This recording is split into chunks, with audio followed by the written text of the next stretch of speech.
Welcome to Penrose Learning, where we make understanding easy. You're starting by getting the controller and PC ready.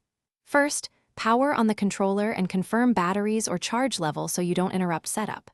Next, decide wired via USB-C for instant connection or Bluetooth if you want freedom of movement, plug in or open Bluetooth settings. Install the Xbox accessories app now so firmware updates apply automatically. This prevents compatibility errors. Once done, you'll move into pairing and driver confirmation to ensure Windows recognizes the device. Now you'll pair and confirm drivers.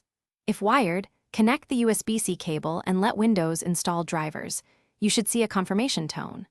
For Bluetooth, open PC Bluetooth settings, press and hold the controller's bind button until it flashes, then pick Xbox wireless controller from the list. If Windows lists an unknown device, open Device Manager and update or reinstall the Xbox controller driver.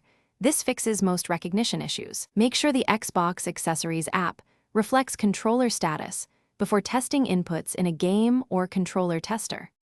Finish by configuring and validating controls. Open Steam Big Picture or your game's controller settings to enable support and customize bindings. This ensures actions match your intent.